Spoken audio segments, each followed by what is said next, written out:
Hi crafters, it's Marianne from MA Designs. Welcome back to the channel. Today I'm going to be making a Father's Day card. Now obviously Father's Day in the UK, I think everywhere else as well, was a week or two ago. So I am a little bit late, but I made it in time. It's just taken me a while to do the video. So I've got a few sentiments there that I've printed out just on my home printer. And I've just tried a few different fonts to see what works with the card I wanted. And then I've got the 5x7 Coverplate from Tonic Studios. I'll put the proper name of it in the description box below in case you want to go and look it up and see if it's still available. But it just makes this just a basic sort of tartan design with some lovely stitched details on the wider lines. So it's a really sort of easy way of making a fancy looking background. So I'm using my trusty old Big Shot here.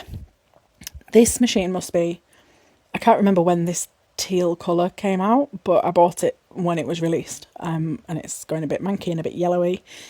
It's well used, it is a proper workhorse, and it's about on its last legs. I'm probably due for a new cutting plate as well, looking at the state of this one. I had a nightmare cutting these dies. It is not the die's fault, it is definitely user error or very worn cutting plates. So I run this, the lighter colour of green, I ran it through the machine a few times. And you can see pretty much all of it has cut properly. There's a few lilac pieces there from the last time I used the dye because I'm lazy and I don't clean the dyes out properly. So it's a mixture of don't do what I do what I say, because seriously, clean your dyes, guys. It'll make it so much easier to cut. I repeated this. I spritzed it with water, ran it through a few times, and then did the same with the darker piece as well, which I just showed you there.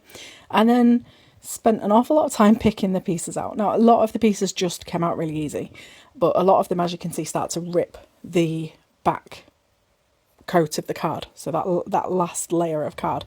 So top tip, if ever you've got pieces in your dies that haven't cut all the way through, always make sure that you poke them through from the coloured side, like I'm doing here.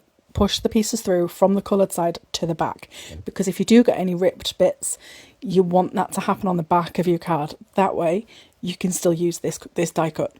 So it looks an absolute horror show on the back, all torn and tatty with little curly up bits. Don't worry about that. That's all on the back. It's going to get glued down. In fact, if anything, it's going to help because it's more porous. So it's going to help your glue stick better. So don't worry about it, but always make sure that you push the pieces through to the back of the card. And then no one will ever know, except me and you. Bit of a secret between us. So I repeated the same with this darker green piece, and this I think was a piece of Adorable Scoreable from Hunkydory, which is a much thicker piece of card. And so I drafted in my partner. It was his dad I was making the card for, so the pair of us spent half an hour with Pokey tools and a load of patience, and look at all of those bits that have come out. So we ended up with two perfect pieces of die cut and a load of bits that I'm just going to tip into the bin. So I just grabbed my bin up to the edge of the desk and just swiped all of those in. And now we need a topper. So I found this in my stash. This is the Hunkydory craft stacks, and this one's called Great British Wildlife. And it's one that I've not really used an awful lot. I'll just do a quick flip through to show you what's in there. So you've got things like squirrels and hares and pheasants, all sort of, well, like it says Great British Wildlife, but I don't really know people who would want this sort of stuff on a card, as beautiful as this artistry is, especially these pieces that have got the sort of definitions. So there's a little fact about each one, so it's made to look like it's come from, an old like textbook kind of thing. There's little boxes in here and a 8x8 jigsaw, which is lovely, but again, not quite sure how I'm ever going to use that. And then at the back of these craft stacks, you get foiled papers and not foiled pattern papers. So there's plenty to go at. I've never managed to complete one of those craft stacks. Maybe that's something I'll do in a future video series. But today, I liked the little hedgehog, but I didn't want the definition. So I cut that out, but I kept the little strip of gold from around the outside from that left edge, and I'm going to reattach that to the hedgehog to make the gold frame complete, so that no one's ever going to know that we cut that definition out of it.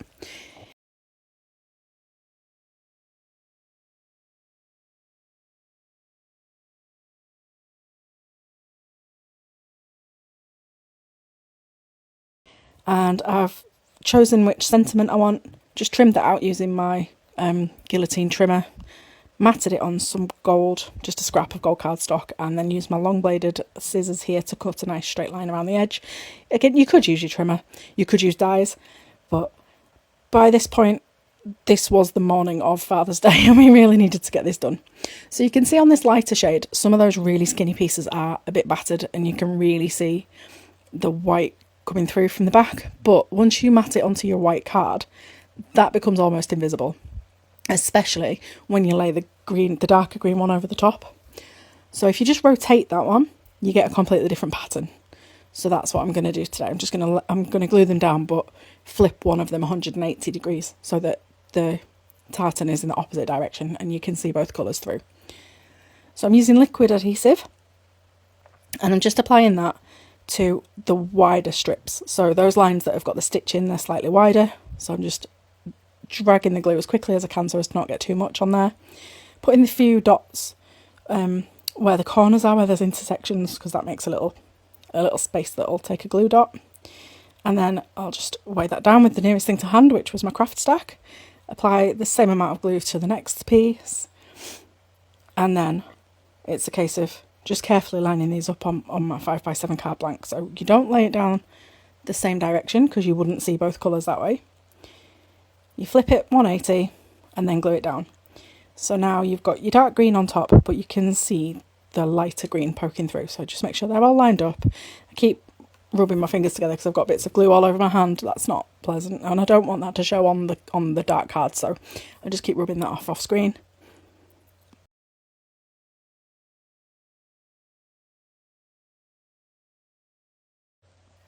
And there we are. So you can see that sort of complex tartan background there.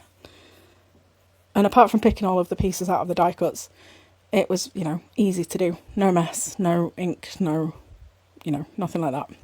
So I've got a piece of double-sided tape on the back of my little hedgehog topper, and I'm trying my hardest to line up this little strip of gold that I cut off from the other side of the definition.